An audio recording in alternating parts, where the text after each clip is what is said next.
Bismillah, Assalamualaikum warahmatullahi wabarakatuh. Salam sejahtera untuk kita semua. Adik-adikku sekalian, saya Andi Sudimas Sulaiman, Gubernur Sulawesi Selatan, mengucapkan selamat datang dalam program Smart School Dinas Pendidikan Provinsi Sulawesi Selatan. Hari ini adik-adik sekalian akan mengikuti pembelajaran hybrid dalam program Smart School. Aplikasi Smart School adalah sebuah pendekatan dengan tetap mengedepankan sebuah pendidikan dengan digital approaching untuk kemudian mengedepankan kualitas dan mutu pendidikan yang diterima siswa secara seragam di seluruh wilayah Sulawesi Selatan termasuk di pelosok-pelosok. Program ini bukan hanya memberikan kepada adik-adik sekalian pengalaman belajar yang baru, namun juga memberikan fasilitas kebutuhan dengan fitur bermanfaat seperti rekaman video pembelajaran yang dapat diulang, trik-trik penyelesaian soal, ujian-ujian serta sarana konsultasi pembelajaran dari guru-guru terbaik di Sulawesi Selatan. Sering-sering mengakses aplikasi Smart School melalui gawai yang adik-adik sekalian miliki di setiap kesempatan yang dimiliki. Untuk seluruh adik-adikku sekalian yang saya cintai, saya banggakan, selamat belajar dan semoga ilmu yang didapatkan bermanfaat untuk menambah pengetahuan pendidikan adik-adik sekalian. Salam kita pada salam. Assalamualaikum warahmatullahi wabarakatuh. Salam sejahtera untuk kita semua.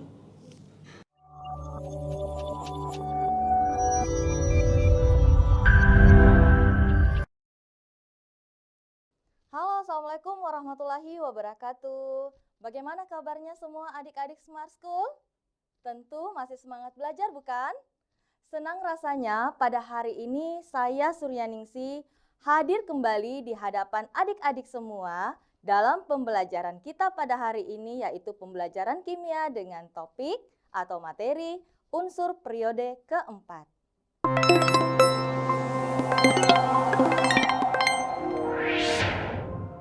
Adik-adik Smart School, pada pertemuan sebelumnya kita telah mempelajari banyak tentang unsur. Di antaranya adalah unsur gas mulia, ada unsur halogen, ada unsur alkali, alkali tanah, dan unsur yang lain lagi. Nah, pada hari ini kita akan melanjutkan pembahasan tentang kimia unsur, yaitu unsur periode keempat. Saya akan mengawali pembelajaran kita dengan berpantun. Jalan-jalan ke pasar, kita berempat. Mampir makan coto, jangan lupa campur ketupat. Ayo adik-adik Smart School, hari ini kita belajar unsur periode keempat. Jangan lupa tetap semangat.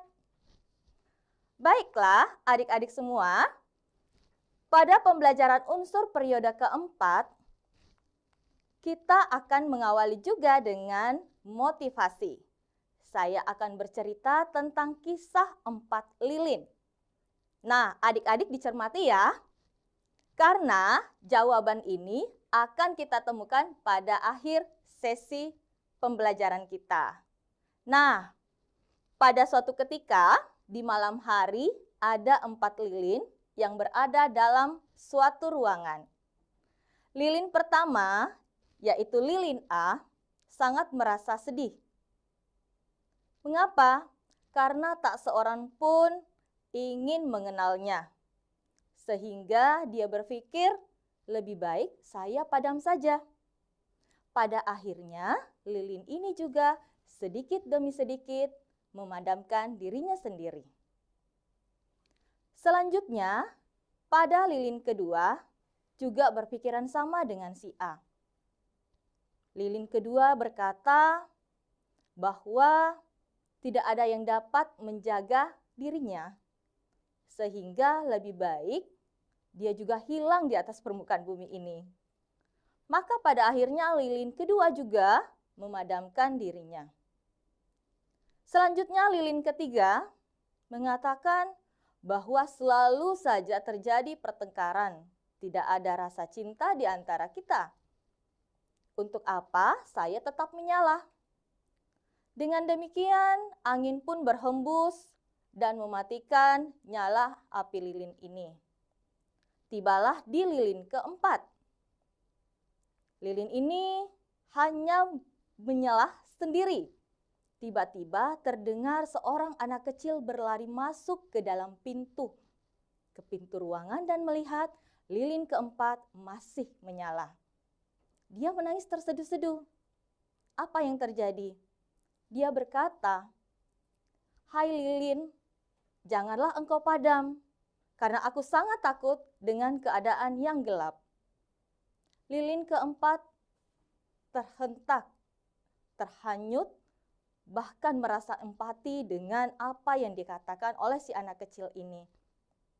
Kemudian apa yang terjadi? Lilin keempat berkata, "Aku tidak akan padam.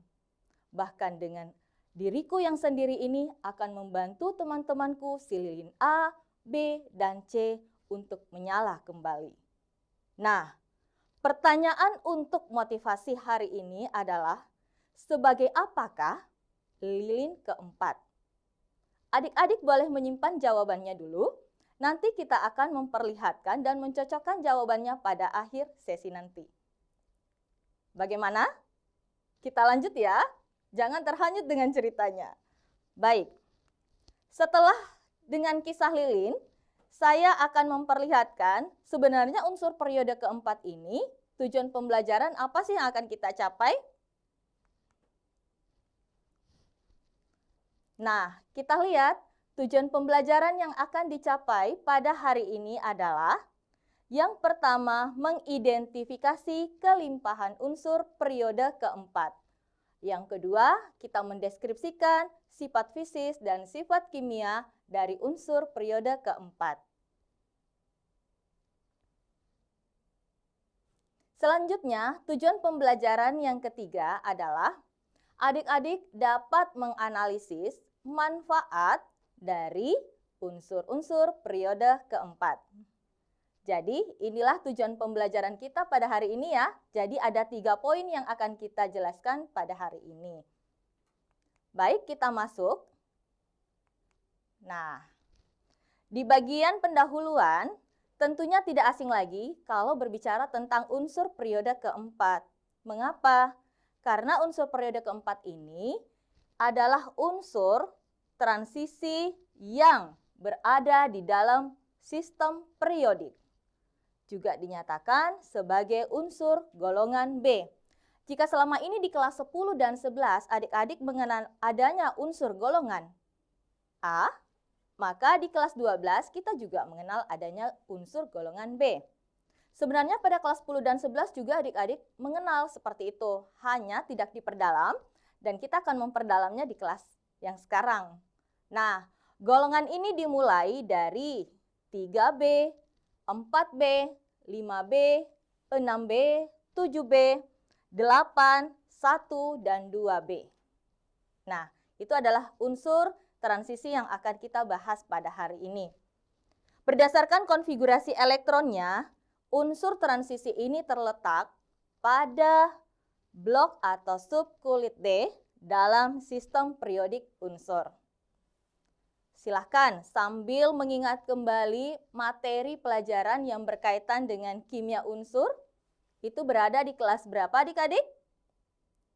Di kelas 10. Ya, di kelas 10 biasanya kita belajar atau kita dapatkan materi ini pada pembelajaran konfigurasi elektron. Ada di struktur atom.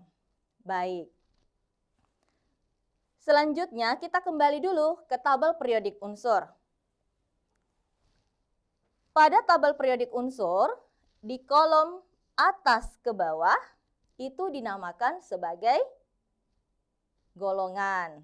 Kemudian yang dibaca dari kiri ke kanan itu disebut dengan periode. Nah, bagaimana menentukan yang manakah dalam tabel periodik unsur ini termasuk ke dalam unsur periode keempat? Apakah kita membaca dari atas ke bawah ataukah dari kiri ke kanan? Silahkan diketikkan di kolom chatnya. Selanjutnya, nah, unsur periode keempat. Yang namanya periode tentunya kita membacanya dari kiri ke kanan. Karena angka 4 yang kita akan cari, silahkan kita melihat nomor 4 itu ada di sebelah sini ya. Nah, yang termasuk kalau K dengan CA ini adalah golongan utama atau golongan A. Sementara yang akan kita bahas tadi adalah golongan B.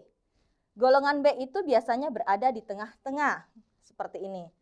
Karena unsur periode keempat, maka yang termasuk adalah dari SC sampai dengan Zn.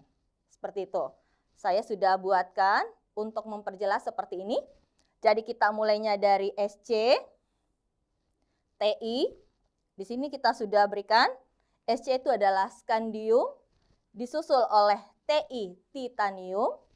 Kemudian V, vanadium. Cr adalah krom. Mn adalah mangan, Fe adalah besi, Cu adalah tembaga, kemudian ada Co, kobal, Ni adalah nikel, Cu adalah tembaga atau kuprum, dan Zn adalah seng. Nah, posisi dari unsur dari kiri ke kanan ini tentunya kita sudah tahu bahwa unsur ini tidak boleh dibolak-balik. Untuk itu, kita harus mencari tips bagaimana caranya agar unsur periode keempat ini mudah untuk kita ingat selamanya. Ingat, misalnya kalau kita punya teman, bagaimana cara kita mengingat atau memudahkan kita mengingat teman kita? Mungkin karena kita beri julukan tertentu, atau kita ingat dengan ciri khasnya. Seperti itu pula dengan belajar kimia unsur. Adik-adik perlu memberi nama atau jembatan untuk memudahkan penyebutan dari SC, unsur SC sampai ke Zn. Kalau ibu menggunakan kata seperti ini, pada masa ibu dulu itu terkenal namanya film F4 ya. Itu yang pemain utamanya adalah Sancai. Jadi saya menggunakan kata Sancai. Nah, Sancai tidak fans, cari tahu mengapa Ferdi cowok Nina cuek sangar. Seperti itu. Jadi kita menemukan tips bahwa urutan unsur ini harus sesuai dengan posisinya dalam sistem periodik. Baik, jadi ingat untuk unsur periode keempat kita akan membahas tentang unsur SC sampai ke Zn. Bisa dipaham? Oke, selanjutnya kita masuk ke bagian yang pertama, yaitu bagaimana kelimpahan unsur periode keempat ini di alam. Nah, adakah yang pernah menemukan unsur periode keempat ini di alam? Apakah ada yang menggunakannya dalam kehidupan? Sebenarnya sudah digunakan, namun karena belum dipahami bahwa ternyata itulah unsur periode keempat. Sehingga kita masih meraba-raba apakah kita betul unsur ini kita manfaatkan dalam kehidupan kita. Nah, untuk kelimpahan di alam, kita memperhatikan bahwa unsur transisi periode keempat itu sebagian besar ditemukan dalam senyawa oksida dan sulfida. Paham ya kalau kita berbicara tentang oksida dan sulfida, berarti ada unsur apa di dalamnya, Adek?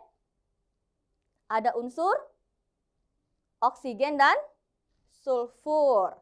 Jadi oksida, oknya itu berasal dari oksigen, sulfida itu adalah sulfur atau belerang. Yang kedua, mudah teroksidasi. Jadi kembali lagi ke pelajaran redoks. Ada reaksi oksidasi, jadi mudah teroksidasi. Yang ketiga, mempunyai afinitas yang cukup besar terhadap oksigen dan belerang. Oke, seperti ini kelimpahan di alam. Selanjutnya, kita bisa melihat jenis-jenis unsur ini dalam bentuk mineral. Mungkin kalau yang kita dapatkan di kehidupan itu tidak secara langsung unsurnya ya, tapi kita menemukannya dalam bentuk mineral. Contoh misalnya, tadi SC itu namanya adalah skandium. Nah, skandium ini ternyata dalam bentuk mineral itu namanya torfaitit.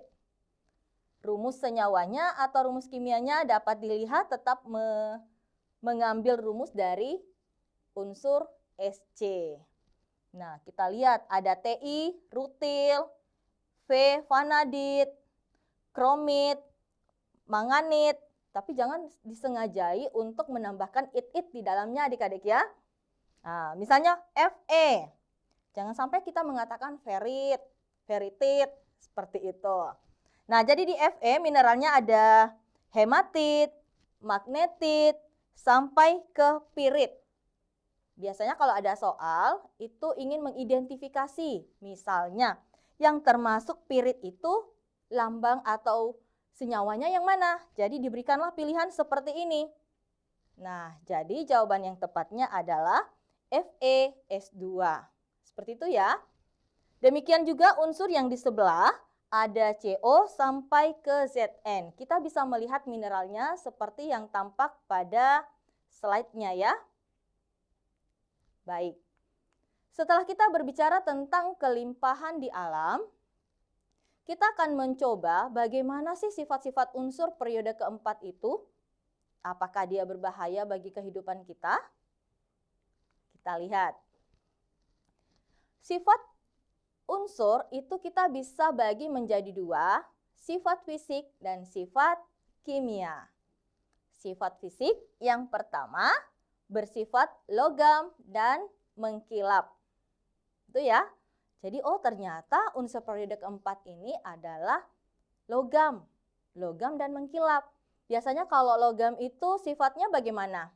Keras apa lunak atau semi lunak? Dijawab sendiri. Oke, yang kedua memiliki titik leleh, titik didih, dan kerapatan yang tinggi. Itu ya. Yang ketiga, mudah menghantarkan arus listrik dan panas. Yang keempat, senyawa dan ion logam transisi ini pada umumnya memiliki warna atau berwarna. Baik, selanjutnya untuk sifat kimianya. Sifat kimia yang pertama mempunyai ikatan logam yang sangat kuat. Jadi kalau di sifat fisiknya adalah bersifat logam, maka yang dikaji di sifat kimianya adalah ikatannya. Bahwa di unsur periode keempat itu mempunyai ikatan logam yang sangat kuat. Yang kedua, memiliki bilangan oksidasi yang lebih dari 1. Dan yang ketiga, bersifat paramagnetik. Yang keempat, mudah membentuk senyawa kompleks yang berwarna. Selanjutnya, saya kembali lagi bahwa karakteristik untuk konfigurasi elektron. Ada karakteristik berupa densitas, titik leleh, titik didih, dan kekerasan. Tapi bukan kekerasan dalam artian sifatnya bertindak kekerasan ya. Tapi dari segi bentuknya keras, seperti itu. Nah, adik-adik bisa melihat bahwa dari konfigurasi elektron sesuai dengan pernyataan di pendahuluan tadi bahwa di unsur transisi itu identik bahwa di subkulitnya terdapat subkulit D.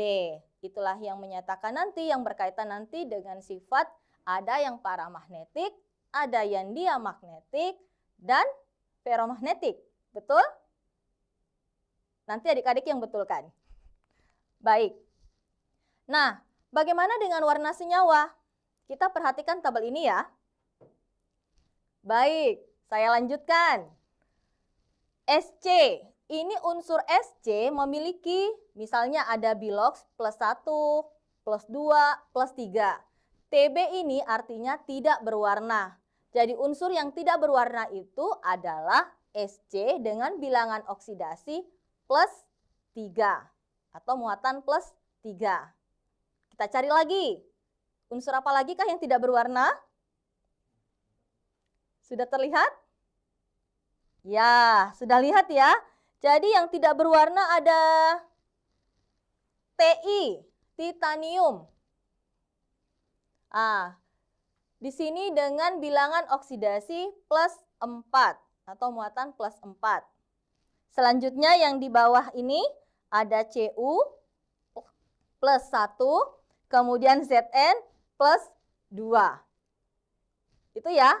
Jadi dari tabel yang kita perhatikan saat ini, unsur transisi periode keempat yang tidak berwarna itu sebanyak 4.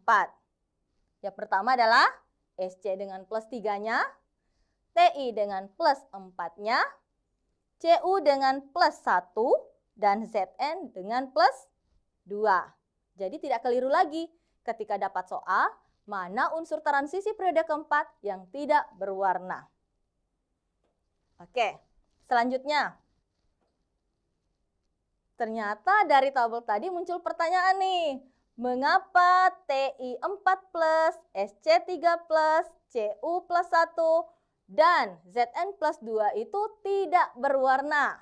Nah, kita coba bahas.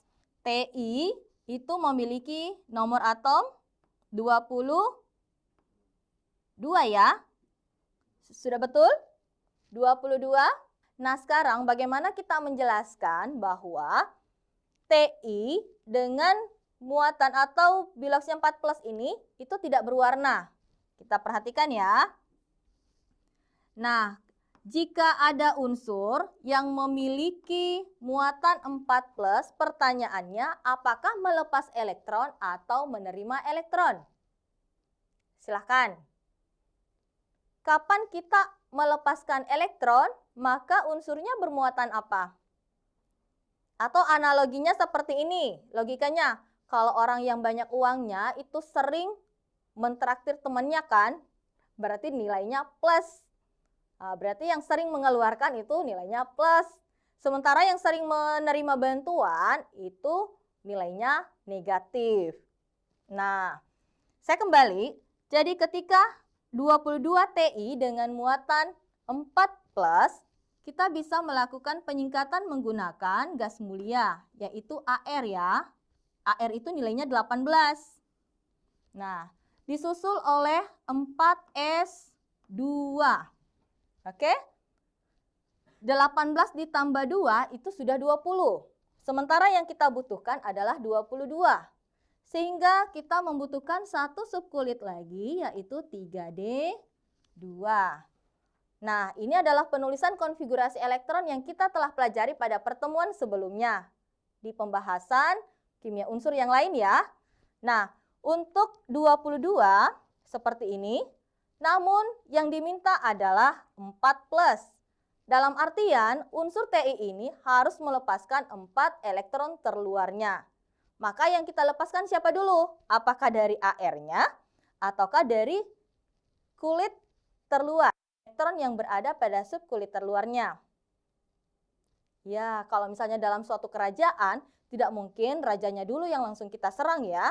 Tentunya yang kita hadapi itu adalah pengawal-pengawalnya dulu. Nah, jadi yang kita buang sebanyak 4 atau kita lepaskan sebanyak 4 adalah elektron pada subkulit 4S dan 3D. Jika hal ini terjadi, maka bersisalah si AR. AR ini berada di subkulit P. Ketika tidak ada lagi subkulit D, kosong ya, berarti penyebabnya senyawa atau unsur itu tidak berwarna. Jadi tips untuk mengetahui bahwa mengapa unsur tidak memiliki warna itu ada dua. Yang pertama, apakah elektron pada subkulit D-nya penuh ataukah yang kedua kosong atau tidak ada ya. Dalam artian untuk Ti, ini elektron pada subkulitnya sudah habis. Oke, jadi boleh nanti diminta kepada guru pendampingnya untuk menjelaskan lebih lanjut tentang Sc, Cu, dan Zn. Seperti itu ya adik-adik semuanya. Saya akan lanjut. Bagaimana manfaat unsur periode keempat dalam kehidupan sehari-hari? Nah, kita perhatikan, mungkinkah yang selama ini kita jalani ternyata ada unsur periode keempat di dalamnya? Kita perhatikan, ada 3 contoh gambar. Tanpa saya sebutkan ini manfaat dari unsur apa, tidak ada, yaitu manfaat dari unsur titanium. Nah, apa sih kaitan titanium itu dengan pesawat terbang? Siapa yang belum pernah naik pesawat di sini? Ayo berdoa supaya bisa naik pesawat bulan depan ya. Yang kedua, ini adalah gambar permainan atau alat permainan golf, alat olahraga ya. Yang ketiga, itu adalah gambar alat jantung. Nah, ternyata 3 alat ini baru contoh kecil saja yang kita berikan. Ini manfaatnya memanfaatkan unsur titanium. Bagaimana prosedur bahwa titanium ini ternyata dapat dimanfaatkan pada ketiga gambar ini? Nah, itu yang adik-adik silahkan kaji lebih dalam setelah pembelajaran kita, mencari tahu bahwa di bagian manakah ketiga ini unsur titanium itu terdapat di dalamnya. Itu ya. Nah, jadi sudah ada beberapa nih yang adik-adik akan kaji kembali dalam pembelajaran kita pada hari ini. Selanjutnya, mari kita menguji pemahaman. Jadi ini adalah sesi yang paling seru nih adik-adik. Jadi kita bisa menguji pemahaman kita, seberapa pahamkah kita dari penjelasan dari awal sampai akhir. Nah, saya ingin bermain tebak kata lagi nih. Sama pertemuan sebelumnya ya. Kita akan mencari siapakah aku. Bukan aku gurunya, tapi aku berdasarkan pertanyaan atau pernyataan yang ada pada kali ini. Yang pertama, aku unsur transisi periode keempat. Itu kata kunci pertama. Selanjutnya, aku adalah logam keras yang berwarna putih. Oke, mungkin sudah ada di bayangannya semua. Yang ketiga, aku digunakan sebagai pelapis anti karat pada benda yang terbuat dari baja. Saya kasih kata kunci lagi yang keempat. Aku dapat digunakan pada bagian mobil dan alat pemotong. Siapakah aku? Ayo, tentunya tidak lari dari pembahasan kita pada hari ini. Nah, kita lihat. Jawabannya adalah kromium ya. Jadi jawabannya kromium atau Cr. Kata kuncinya adalah digunakan pada bagian mobil dan alat pemotong. Kromium itu sangat sesuai sebagai pelapis anti karat pada benda yang terbuat dari baja. Nah, jangan puas dengan satu soal ya. Kita pindah ke soal berikutnya. Oke, siapakah aku? Masih menebak siapakah aku? Nah, aku merupakan logam keras, putih keperakan. Yang kedua, aku bersifat magnet. Ya, sudah mulai berpikir. Yang ketiga, aku bersenyawa dengan sulfur dan arsen. Sampai 3 pertanyaan, apakah ada yang mau menjawab? Kalau saya memberikan kata kunci yang keempat, aku dapat menghasilkan warna biru pada gelas dan keramik, maka jawabannya adalah, itu ya, jawabannya adalah kobal. Kobal itu simbolnya adalah CO. Oke, ini adalah uji pemahaman yang menggunakan kata kunci siapakah aku. Selanjutnya, saya masih memiliki 2 soal.